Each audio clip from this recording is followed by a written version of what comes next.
Hello Capricorn, Sun, Moon, Rising, and Venus signs. Kamusta kayo? Sana po'y nasa mabuti kayong kalagayan. Welcome back po sa Star Tarot. At kung bago kayo rito, welcome din po kayo. Please subscribe, like, share my videos, and leave me a comment kung nakaresonate po kayo. Thank you. So we have health. Sabi dito, an excellent time to start an exercise program or diet. Okay? And many friendships are on the horizon. So, ang ganda nito, no? Kasi even yung friendly relationships ninyo could be also very healthy. Will become very healthy. Pwede rin ganon. At marami din, ano, meron ka din mga pagkakataon sa ngayon to make new friends. Kasi marami ka siguro makikilala ngayon na po pwedeng yung acquaintance na yan mauuwi sa isang magandang friendly relationship. No? So, good for you. This is also an excellent time to start an exercise program or diet. So, po pwede na baka ang iba sa inyo is going to focus now on getting healthier, no? Or to maintain your well-being. Baka pa-prioritize mo ngayon yung health mo. Kaya po pwedeng magsisimula ka ng panibagong exercise program or maaaring merong mga modifications sa diet ninyo. Mas magiging aware na siguro kayo ngayon sa mga kinakain ninyo, iniinom ninyo, or mga healthy regimen ninyo, yung ganon, no? So we have difficult times. Be on your guard against chaos or unforeseen perils or emotional upheaval are foretold. Ayan. So, pwedeng may challenge, no? But of course, hindi ito para sa lahat, ha. Meron lang iba sa inyo na pwedeng merong ganito. May mga unexpected, di ba, na mga problema. Pero always remember, no, na normal yan sa buhay. No? Kaya it's not a big deal. Kasi lahat naman tayo nakakaranas ng ganyan. At lahat tayo at some point sa buhay natin, meron talagang mga panahon, no, na meron tayong mga may encounter na difficulties, 'di ba? And that's life, 'di ba? Kaya lang, yun, kailangan mo lang na magtatagan mo ang inyong loob, tibayan mo ang inyong dibdib para maharap mo to squarely at mapagtagumpayan mo, masolve mo, 'di ba? At always remember as well, no, keep thinking positive and feeling positive. At huwag kayong panghinaan ng loob, huwag kayong matakot. Always remember na lahat ng problema may solusyon. Alright? Kaya huwag kayong matatakot. Alright? So, what else? We have twists and turns. Carefully made plans could be thrown out the window as major changes and interruptions around you. Make sure you get lots of rest to cope with all the upheaval. Alright? Kasi ganun. Maaari din na may mga distractions, may mga interruptions, may mga pagbabago na sudden na mangyayari. Kaya maaaring meron kayong kunyari, konkretong plano na. Sigurado ka na ito na yung gagawin mo. Tapos all of a sudden, meron mga interruptions. Kaya pwedeng maisang tabi mo muna yung plinano mo para na unahin ito. 'Di ba? Kasi pwede na this is like time sensitive, no? Pwedeng gano'n. Kaya mas pipiliin mo na ito na lang muna at isasantabi mo muna kung ano na yung pinagplanuhan ninyo. So, maraming salamat, no, for subscribing, and if you haven't subscribed yet, subscribe na kayo. And also, maraming salamat din for not skipping the ads. Malaking bagay yan sa akin. And also, please click the join button sa baba ng video kung gusto niyo na mag-join kayo sa membership. Okay? Salamat po. So, tingnan natin kung ano ba yung mga kaganapan kay Capricorn. We have Nine of Materials. Capricorn, this is really beautiful.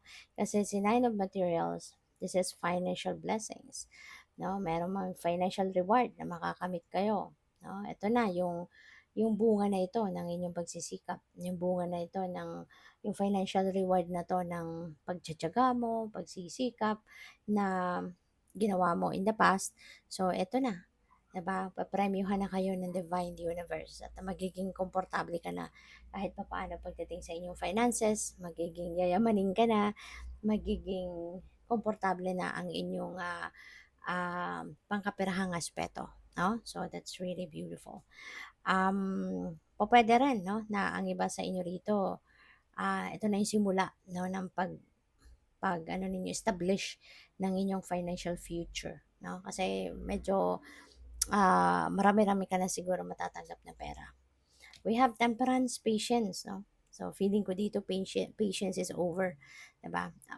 I mean, waiting for this, is over. Diba? You've been very patient. You waited for so long para dito sa pagkakataon nito na maging yayamanin ka na, maging komportable ka na pagdating sa pera, maging prosperous ka na, maging abundant. So, siguro talagang you waited for so long for this to happen. Kaya ngayon parang your patience is paying off at kaya dapat lang na ipagpasalamat mo yan, dapat lang na ipagdasal mo yan, be grateful kasi finally, 'di ba, binigay na sa iyo ng divine. So, what else? We have Night of Emotions. Wow. So, this is may pakilig. Pwedeng ang iba sa inyo, this is related to love life. Baka meron ditong reconciliation. Meron ako napipick up na maaring merong magkakabate, maaring merong magkarelasyon dito na ngayon pwede nagkaaway, nagkahiwalay, at pwede magbalikan, no? Pwedeng merong magandang pag-uusap, no? At pwedeng may reconciliation. So, someone is also going to apologize to someone. Pwedeng meron ditong magsusorry, no? For kung ano man yung mga pagkakamaling nagawa niya sa'yo, pagkakasalang ginawa niya sa'yo, maaaring magsusorry. Kaya siguro merong magbabalikan dito kasi for some of you na may ganun sitwasyon, pwedeng you are giving your person an opportunity na makabawi sa'yo. Maybe you're giving that person an opportunity na maitama yung kanyang mga pagkakamali. Kaya siguro pumapayag ka din na makipagbalikan sa kanya. You're giving your relationship with that person another chance. So, pwedeng ganon. No? Kaya, yun din siguro to, siguro nakikita mo din, no, na yung pagsusori ng taong ito ay talagang taos puso. No? Very sincere siguro ang pag-apologize ng taong ito. Meron din dito pwedeng merong proposal, no? For some of you, pwedeng merong proposal, pwedeng merong mag-aasawa na magpapakasal. The star, wow, this is new beginning. This is wishes going to be fulfilled as well. So, may mga dreams din dito that are coming true. So, ang ganda, ang swerte ninyo. No? So, swertehin kayo. Things are going to turn in your favor. At this time, magiging maayos, mas maganda ang inyong mga sitwasyon. Problems will be solved. You are going to start a new life. There's a new beginning energy dito. So, kaya napakaganda. You are going to be blessed.